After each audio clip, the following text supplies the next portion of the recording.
संविधान के अनुच्छेद 74 के तहत राष्ट्रपति की सहायता देने के लिए एक मंत्रिपरिषद होती है, जिसका प्रधान प्रधानमंत्री होता है। अनुच्छेद 75 के तहत प्रधानमंत्री की नियुक्ति अनुच्छेद 75 के तहत प्रधानमंत्री की नियुक्ति राष्ट्रपति करता है। प्रधानमंत्री को शपथ राष्ट्रपति दिलाता है तथा प्रधानमंत्री अपना त्यागपत्र राष्ट्रपति को देता है। प्रधानमंत्री को शपथ राष्ट्रपति दिलाता है तथा प्रधानमंत्री अपना त्यागपत्र राष्ट्रपति को देता है। उसके पश्चात मंत्रियों की नियुक्ति प्रधानमंत्री की सलाह पर राष्ट्रपति करता है तथा मंत्रियों को शपथ भी राष्ट्रपति दिलाता है। मंत्रिपरिषद का सदस्य बनने के लिए वैधानिक दृष्टि से यह आवश्यक है कि व्यक्ति संसद के किसी सदन का सदस्य हो। यदि कोई भी व्यक्ति किसी सदन का सदस्य नहीं है और फिर भी मंत्री बना दिया जाता है, तो उसे 6 माह के अंदर किसी भी सदन की सदस्यता ग्रहण करनी होती है। मंत्रिपरिषद सामूहिक रूप से लोकसभा के प्रति तथा व्यक्तिगत रूप से राष्ट्रपति के प्रति उत्तरदायी होता है। तो मंत्रिपरिषद जो होता है वो सामूहिक रूप से लोकसभा के प्रति तथा व्यक्तिगत रूप से राष्ट्रपति के प्रति उत्तरदायी होता है। आपको जानकारी के लिए बता दूं, मंत्री 3 प्रकार के होते हैं: केंद्रीय मंत्री, राज्य मंत्री तथा उप मंत्री। प्रधानमंत्री की सलाह पर राष्ट्रपति लोकसभा भी भंग कर सकता है। प्रधानमंत्रियों में सबसे बड़ा कार्यकाल जो रहा, भारत के प्रथम प्रधानमंत्री जवाहरलाल नेहरू का रहा, जो 16 वर्ष 9 माह तथा 13 दिन तक प्रधानमंत्री के पद पर रहे। वो कार्यकाल रहते ही उनकी मृत्यु हो गई थी। देश के प्रथम प्रधानमंत्री जो थे वो जवाहरलाल नेहरू थे। देश की प्रथम महिला प्रधानमंत्री श्रीमती इंदिरा गांधी जी थी। देश की प्रथम महिला प्रधानमंत्री श्रीमती इंदिरा गांधी जी थी तथा भारत के प्रथम उप प्रधानमंत्री सरदार वल्लभ भाई पटेल थे। प्रथम बार जब इंदिरा गांधी देश की प्रधानमंत्री बनी थी, तो वह राज्यसभा की सदस्य थी। चौधरी चरण सिंह एक ऐसे प्रधानमंत्री हुए हैं जो अपने कार्यकाल में एक भी बार लोकसभा नहीं गए थे। विश्वास मत को प्राप्त करने में असफल प्रधानमंत्री विश्वास मत को प्राप्त करने में असफल प्रधान प्रथम प्रधानमंत्री थे विश्वनाथ प्रताप सिंह। सबसे कम कार्यकाल वाले प्रधानमंत्री अभी तक कौन हुए हैं? तो सबसे कम कार्यकाल वाले प्रधानमंत्री अभी तक हुए हैं अटल बिहारी वाजपेयी, जो 13 दिन तक कार्यकाल में रहे थे 1996 में। कैबिनेट मंत्रियों में सबसे बड़ा कार्यकाल किसका रहा? तो कैबिनेट मंत्रियों में सबसे बड़ा कार्यकाल जगजीवन राम का रहा, जो 32 वर्ष तक कैबिनेट मंत्री रहे। भारत में ऐसे प्रधानमंत्री कितने हुए जिनकी मृत्यु कार्यकाल के दौरान हुई? तो आपको बता दें, भारत में 3 प्रधानमंत्री ऐसे हुए जिनकी मृत्यु कार्यकाल के दौरान हुई। पहले जवाहरलाल नेहरू, लाल बहादुर शास्त्री और इंदिरा गांधी।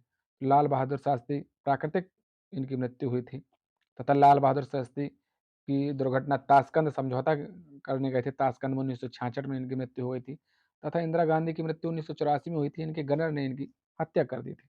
तीनों प्रधानमंत्री को हम एक ट्रिक के माध्यम से भी याद कर सकते हैं: आईपीएल, इंदिरा गांधी, पंडित नेहरू, लाल बहादुर शास्त्री। तो ऐसे अभी तक 3 प्रधानमंत्री हुए हैं जिनकी मृत्यु कार्यकाल के दौरान हुई।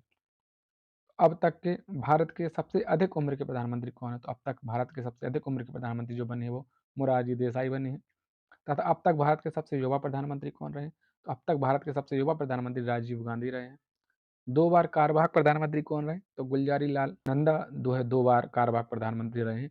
एक बार 1964 में जब जवाहरलाल नेहरू की मृत्यु हुई थी और 1966 में जब लाल बहादुर शास्त्री की मृत्यु हुई थी, तब गुलजारी लाल नंदा 2 बार भारत के कार्यवाहक प्रधानमंत्री के रूप में भारत के सभी प्रधानमंत्रियों को एक ही बार में याद करने की कोशिश करेंगे। तो भारत के प्रथम प्रधानमंत्री हैं जवाहरलाल नेहरू। इनका सबसे लंबा कार्यकाल हुआ अभी तक 16 वर्ष 9 माह 13 दिन तक। तो भारत के दूसरे प्रधानमंत्री हुए लाल बहादुर शास्त्री। इनकी मृत्यु देश के बाहर हुई थी 1966 ताशकंद में। भारत के तीसरे प्रधानमंत्री थे इंदिरा गांधी, जो राज्यसभा के सदस्य थी। भारत के चौथे प्रधानमंत्री थे मोरारजी देसाई, प्रथम गैर कांग्रेसी प्रधानमंत्री थे। पांचवें प्रधानमंत्री थे चौधरी चरण सिंह, इन्होंने लोकसभा का सामने एक भी बार नहीं किया था। इसके पश्चात पुनः इंदिरा गांधी जो है छठवीं प्रधानमंत्री के रूप में बनी, जो अलग अलग कार्यकाल में दूसरी बार प्रधानमंत्री बनने वाली प्रथम व्यक्ति थी। उसके पश्चात राजीव गांधी सातवें प्रधानमंत्री बने थे। राजीव गांधी ये सबसे युवा प्रधानमंत्री थे। उसके पश्चात प्रधानमंत्री बने विश्वनाथ प्रताप सिंह, जो अविश्वास प्रस्ताव से द्वारा हटाए गए प्रथम प्रधानमंत्री थे। उसके पश्चात चंद्रशेखर सिंह प्रधानमंत्री बने 1990 से 91 तक। उसके पश्चात पीवी नरसिम्हा राव प्रधानमंत्री बने। ये पद ग्रहण करते समय किसी भी सदन के सदस्य नहीं थे। और यदि ऐसा कोई व्यक्ति प्रधानमंत्री बन जाता है या कोई मंत्री बन जाता है जो किसी भी सदन का सदस्य नहीं, तो उसे 6 माह के अंदर किसी सदन की सदस्यता ग्रहण करनी होती है।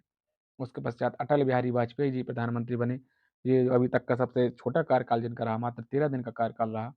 इसके पश्चात एच.वी. देवेगौड़ा प्रधानमंत्री बने, जो पद ग्रहण करते समय विधानसभा के सदस्य थे। इसके पश्चात आई.के. गुजराल प्रधानमंत्री, जो राज्यसभा से चुने गए थे। इसके पश्चात पुनः अटल बिहारी वाजपेयी जी प्रधानमंत्री बने, 97 से 98 तक रहे। इसके पश्चात पुनः अटल बिहारी वाजपेयी जी भारत के प्रधानमंत्री बने, जो 1999 से 2004 तक प्रधानमंत्री रहे। उसके पश्चात डॉक्टर मनमोहन सिंह जो प्रथम सिख प्रधानमंत्री थे, वह प्रधानमंत्री बने, जो राज्यसभा से चुने गए थे। उसके पश्चात नरेंद्र मोदी जी भारत के प्रधानमंत्री बने, या स्वतंत्र भारत में जन्मे प्रथम प्रधानमंत्री थे, जो 26 मई 2014 से अब तक भारत के प्रधानमंत्री हैं। तो इन प्रधानमंत्री को याद करने की छोटी सी ट्रिक भी है, जैसे जलाई और मचाई। जलाई मचाई, तो जलाई मचाई से अर्थ है जलाई जा से जवाहरलाल नेहरू, ला से लाल बहादुर शास्त्री, ई से इंदिरा गांधी। फिर मचाई तो माँ से मोरारजी देसाई, चा से चौधरी चरण सिंह, ई से इंदिरा गांधी। तो जलाई मचाई रवि, रा से राजीव गांधी, वी से विश्वनाथ प्रताप सिंह, और चना, चा से चंद्रशेखर राव, पीवी नरसिम्हा राव। उसके पश्चात अटल बिहारी वाजपेयी, एच वी देवेगौड़ा, आई के गुजराल, फिर अटल बिहारी वाजपेयी, डॉक्टर मनमोहन सिंह और नरेंद्र मोदी।